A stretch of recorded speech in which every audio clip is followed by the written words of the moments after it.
sur la côtière de la Guinée. Non seulement être un peuple avec beaucoup de bravoure et un royaume très prospère, c'était un peuple qui était très aimé, très apprécié. Bref, on peut dire que du positif du Soussou, avant qu'en Haïti, ce mot soit stigmatisé. Je vous explique comment et pourquoi du comment.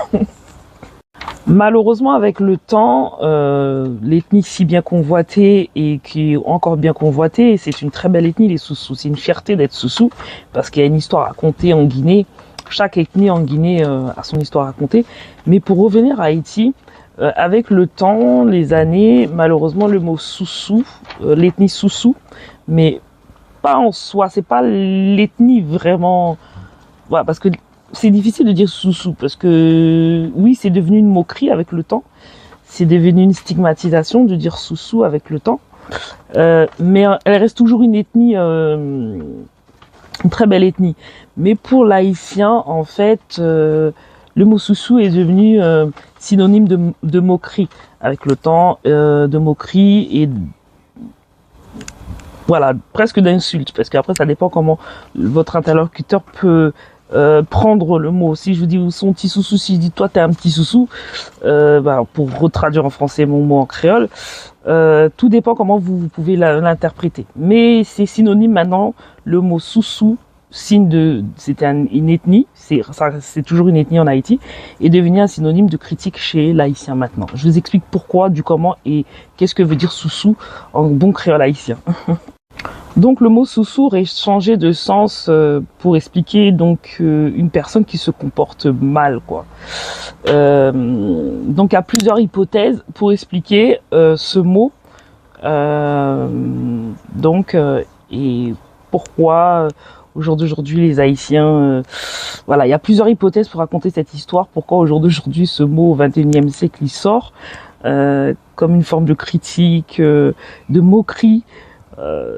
Je vais vous parler de plusieurs de ces hypothèses et après c'est à vous, mais je dis bien à vous de faire votre analyse selon ce que vous avez envie de comprendre, mais tout en ayant du respect envers le peuple Soussou que je respecte beaucoup, beaucoup. Alors il n'y a pas de méchanceté dans mes paroles, le prenez vraiment pas mal, on parle vraiment d'histoire, d'archives, et c'est surtout pour parler de culture. Je vous apprends un petit peu de ma culture, de mes cultures, peut-être que vous aussi vous pouvez m'en apprendre, et puis c'est aussi éduquer, faire comprendre, parce qu'il y a des gens qui entendent le créole haïtien, qui entendent certains mots, mais qui comprennent pas forcément ce que ça veut dire. Et c'est important d'en parler un petit peu avec vous, et je vous explique les hypothèses qui laisseraient entendre qu'au jour d'aujourd'hui, le sens du mot Soussou, qui est logiquement une ethnie de Guinée, est devenue une moquerie et une insulte du peuple haïtien. Donc la première hypothèse avancée du mot Soussou, qui arrivait bien tard, je vous dis à l'époque des colons, l'époque colonialisme, des traites négrières, faut savoir que c'était pas du tout une insulte, je vous dis c'est arrivé bien tard et c'est resté dans les annales. Donc la première hypothèse, on dit, c'est parce que les Soussous étaient considérés, donc à l'époque sur l'île d'Haïti, les Soussous étaient considérés comme des traîtres en fait. Ils étaient considérés vraiment comme des traîtres, des mouchards, pas de très bonnes personnes. Ils n'avaient pas une bonne réputation. Ça c'est la première hypothèse du mot Soussou. Donc cette hypothèse-là aussi, c'est parce qu'ils étaient aussi considérés par les autorités haïtiennes comme des personnes qui avaient beaucoup plus de faveur de leurs maîtres à l'époque. Ils avaient plus de faveur, plus de privilèges que certains esclaves donc à l'époque déjà. Et puis la troisième hypothèse, c'est qu'ils auraient été victimes de stigmatisation depuis l'époque coloniale par les autres ethnies, par les autres cultures. Ils auraient déjà été à l'époque bien stigmatisés, vous voyez ce que je veux vous dire. Le mot Soussou serait né contre une rébellion, contre le système quand même esclavagiste. C'est toujours ce que je vous ai dit, c'est que c'était pas forcément quelque chose de négatif en soi, ça arrivait bien plus tard. Ce mot-là arrivait plus tard et il y a plusieurs hypothèses, mais voilà, à confirmer, mais ça fait partie des hypothèses du mot Soussou. Comme vous savez, le Soussou c'est une langue qui est aussi parlée en Guinée, en Sierra Leone. Il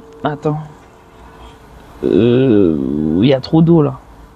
serait une langue qui serait parlée en Guinée, en Sierra Leone, en Guinée-Bissau aussi, en Guinée-Conakry. Enfin bref, c'est une langue qui est très parlée à peu près partout.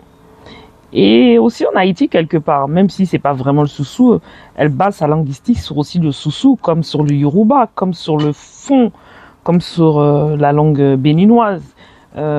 Toutes ces langues-là, tous ces dialectes-là font partie d'Haïti, mais vraiment cette critique-là, elle a changé avec le temps. C'est-à-dire que soussou, qui était le sens du mot bravoure, est devenu maintenant une critique et de la moquerie avec le temps, parce qu'à l'époque de l'esclavage, en tout cas, on disait que les soussous, voilà, ils faisaient pas beaucoup les travaux agricoles. C'était pas des ethnies qui faisaient des travaux agricoles. Les soussous, même aujourd'hui, les Guinéennes sont réputées pour être des très belles femmes d'Afrique. Pas que les Guinéennes, hein, toutes les ethnies elles sont très belles. Les Guinéennes, les Guinéens sont très bons, très beaux, très grands. Ils ont une beauté autant que Peul. Les Guinéens, les Guinéennes, vous allez pas dire que c'est faux, c'est un peu prouvé. Elles font partie de l'une des plus belles femmes, en tout cas de l'Afrique de l'Ouest. À l'époque, déjà sur l'île, on disait que elles avaient aussi cette grâce sur l'île, et on les mettait pas trop au niveau des travaux agricoles, au niveau des cannes à sucre, des champs de coton, etc.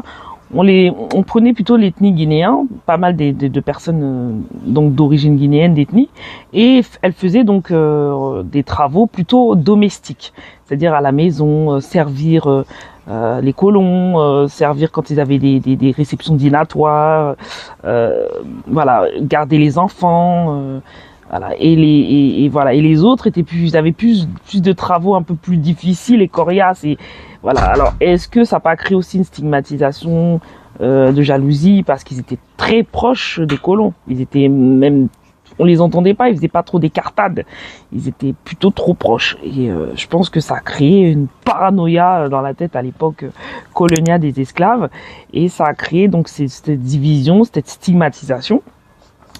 Et les gens s'entendaient pas trop avec eux à cause de ça, parce qu'ils étaient beaucoup trop proches des colons. Et c'était majoritairement effectivement les ethnies soussous. Et malheureusement, avec le temps, les années, puisque la langue évolue, comme la langue française, elle évolue toujours un petit peu. Voilà, il y a des gens qui parlaient l'ancien français, le latin, etc. Le temps, l'évolution, la jeunesse font évoluer les siècles, les mots changent, et les gens, ils gardent des mots, même de l'ancien temps, qui reviennent même plusieurs années après.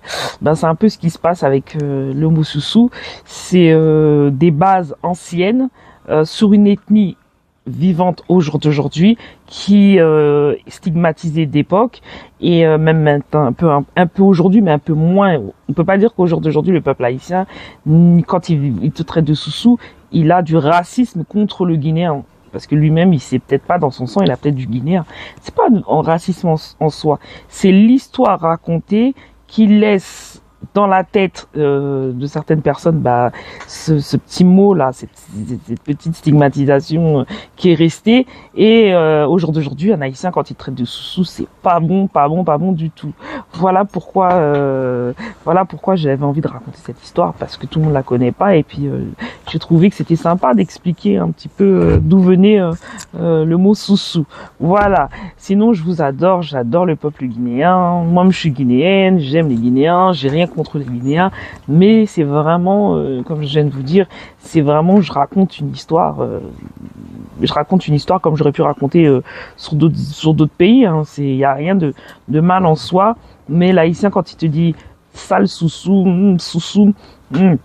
ou son petit soussou, oui, c'est pas bon pour. Pourquoi tu rigoles, toi? Quand l'haïtien te dit soussou, c'est pas bon, hein. C'est pas gentil, hein, voilà, il est pas gentil. Il peut te le dire, même si tu le comprends pas, il va te le dire d'une façon à lui, tu vas très comprendre, tu vas comprendre, ils aiment bien dire aussi, ou c'est coquin, ou mec dame, yo coquin, yo mec dame. C'est-à-dire qu'ils sont collants et ils jouent des phases de petits sous-sous, en fait, voilà. Voilà, merci beaucoup, merci de m'avoir écouté, je vous fais plein de gros bisous, one love, faites l'amour, pas la guerre, n'empêche, on s'aime tous, Africain reste l'Afrique, nous sommes unis, restons unis, Restons nous. On a tenté de nous diviser à l'époque. Aujourd'hui, on va pas nous diviser. Hein. Bien au contraire. Les choses d'avant restent avant. Après, faut pas prendre ça au premier degré. Quand voilà. Pourquoi tu rigoles? Faut pas. L'Ivoirien là-bas me fait rire. Il me fait rire. Allez, gros bisous. Mouah. À bientôt, Dounia, journaliste, sociologue, pigiste et sans oublier consultante. C'est ça, on va faire 4 buzz.